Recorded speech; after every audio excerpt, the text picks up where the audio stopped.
It seems that in any era, snakes were considered the most dangerous predators. To hell with dinosaurs, look at the Titanoboa. That's the way nature works. There always has to be a balance, and even the cruelest predator has an enemy. You got that right. We're going to talk about the mongoose. Today, you're going to learn why the king cobra is afraid of this little beast, why boars signed a contract with mongooses, and how their relocation can destroy a multi-million-dollar business. Let's go. Snakes are on the menu of many predators. Honey badgers, manises, otters, even the feathered ones don't mind snacking on them. But mongooses are a different story. They just don't hunt, they deliberately terrorize snakes, destroy them, and just love to eat them for breakfast, lunch, and dinner. It's hard to believe that a creature the size of a cat, which is also related to meerkats, can not only attack but even kill the deadliest snakes on the planet. But mongooses are awesome at it. A black mamba? Easy. He got it. Give it a minute, and soon this snake won't be able to hurt anyone. But it makes a great snack. Cobra? No big deal. Fantastically fast and absolutely fearless animals are ready to attack any snake if it looks delicious. But it's not about speed and agility. Mongooses are considered one of the 4 known animal species whose bodies are able to resist even the strongest poison. In fact, they can be called mutants, and their immunity to snake toxins is something of a superpower gained through evolution. The ancestors of modern mongooses must have been so fond of hunting snakes that nature had no choice but to pump their bodies. That's why today, even common dwarf mongooses attack snakes without fear. Dwarf mongoose? Yeah. Oh my gosh! Is that a black mamba again? It's just gigantic.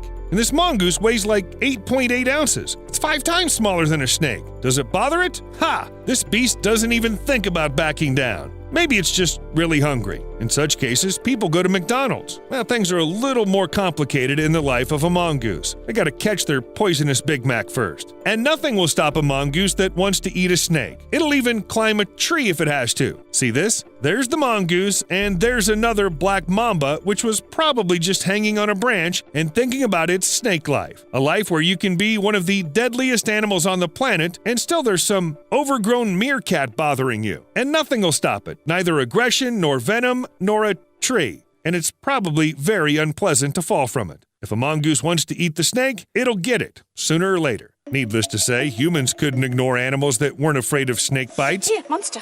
No, here. Oh. They had to use mongooses, but as is often the case, reality turned out to be quite different from what the people expected. Just look at the island of Okinawa, the largest in Japan's Ryukyu archipelago. However, to understand what exactly happened here, we must first travel in time and space to 1883. So Hawaii. In the 19th century, sugarcane plantations appeared here. As on many other islands, with them came rats. They were destroying the crops, causing enormous losses, and it was decided to get rid of the pests by bringing in 72 mongooses to the Hawaiian Islands. Reports of the time say that mongooses were good at reducing the number of rats, mice, and insects. However, they didn't stop there. Mongooses proved harmful to native birds, which had evolved without mammalian predators. The animals were also eating the eggs of endangered sea turtles. Only the islands of Lanai and Kauai are thought to be mongoose-free. For the rest, they've become a real disaster. It's said that mongooses continue to bring losses to the local population. Similar stories happened in Jamaica, Cuba, Haiti, and Santa Cruz. The mongooses took care of the rats and almost wiped out some of the local fauna as well. All right, now let's go back to Japan. Mongooses were brought to the island of Okinawa in 1910 when the Protoborthops flavoviridis, an aggressive and very poisonous snake, was everywhere. Too many people suffered from its bites, and it would seem that if anybody knew about snake hunting, it was mongooses. But it turned out they were active during the day, while the snakes led a nocturnal lifestyle, and therefore those species rarely met each other at all. Also, adult snakes were too big prey for mongooses, so the number of snakes didn't decrease, but the mongooses soon began to breed at an extreme speed. They ate everything they could, including Okinawa rails, which never expected the predators to show up and had almost forgotten how to fly. The rails are now almost completely exterminated. The authorities are still trying to deal with the mongoose invasion, so far without success. I think there are many more cases where people have gotten their hopes up about these snake slayers and then paid for it. I've only listed the most famous and largest. A mongoose attack usually looks something like this. Killed by the mongoose, by the look of it. Yes, they can easily kill domestic ducks, for example, even though they don't look like snakes at all. The diet of mongooses is quite varied, and it doesn't matter to them exactly what the prey looks like. Long and hissing, feathery and squeaky, berries, pies, rocks, whatever. That's why mongooses are banned in New Zealand. I'm not kidding. All mongoose species, with the exception of Suricata suricata, have been banned from even being imported into the country since 1996. There are too many unique animals here, which would surely suffer or disappear altogether if they were uncontrollably hunted. And there are no snakes there at all. Mongooses obviously wouldn't like that. Another country where mongooses are banned is the USA. It's forbidden to import them, even one, even the most humble and well-mannered mongoose, even as a pet. The only unique case happened with an animal named Mr. Magoo. In 1962, a merchant seaman brought the mongoose to the country, probably had no idea it was going to die in the United States. Fortunately, there was a public campaign to save Mr. Magoo, so the mongoose settled in the Minnesota State Zoo and died a few years later of old age. It even became a local celebrity. But the most famous mongoose in history is, of course, Rikki Tikki Tavi, the character of a story by English writer Rudyard Kipling. You may have even heard the tale. Two snakes wanted to kill the people living in the house, and the heroic mongoose saved everyone. Come and fight with me, Nagaina. There was even several cartoons made about Rikki Tikki, including in the US. This had no effect on the ban, though. That's because even the loveliest mongoose is unlikely to become a 100% tame animal. You won't fix it, and if it wants a fight, it'll get a fight with anyone, even a domestic cat or a dog that's a couple dozen times the size of the mongoose. Tell me honestly, would you attack a creature the size of a bus? What about a pack of wild dogs? Even a human would be afraid to meet them, and who knows what they're up to.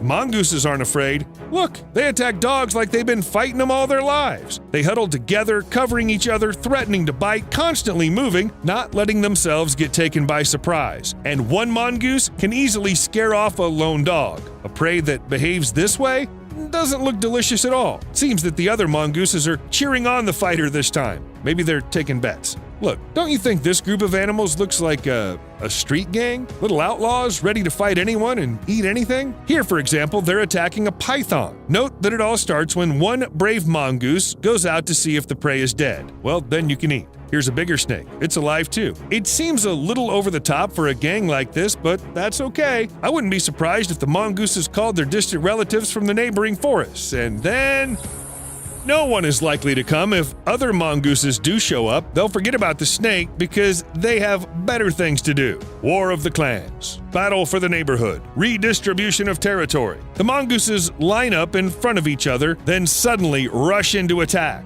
Some individuals may be seriously injured or even killed, but in the meantime, males and females from opposing gangs sometimes mate. They seldom leave the group they were born in, and you have to avoid incest somehow so they can fight and carry on the line. All the fun in one place. However, if you think that mongooses only attack large opponents and their relatives in a group, here's proof to the contrary. 4 bloody lions against 1 Egyptian mongoose.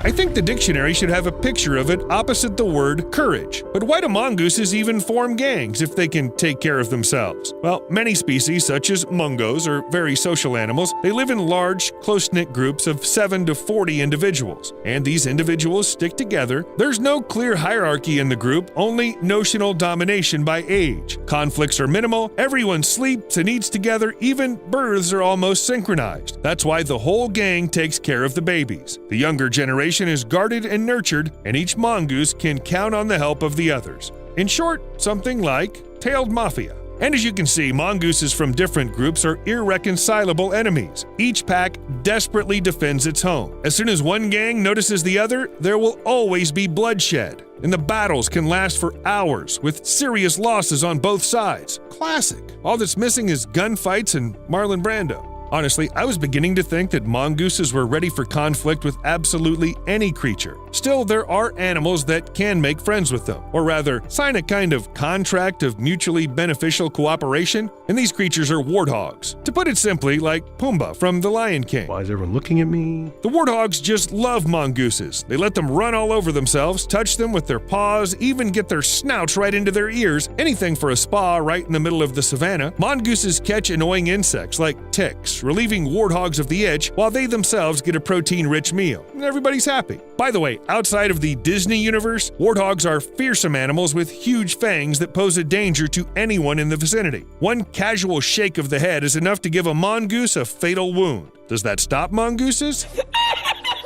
Okay. We've all learned by now that these animals aren't afraid of anything at all.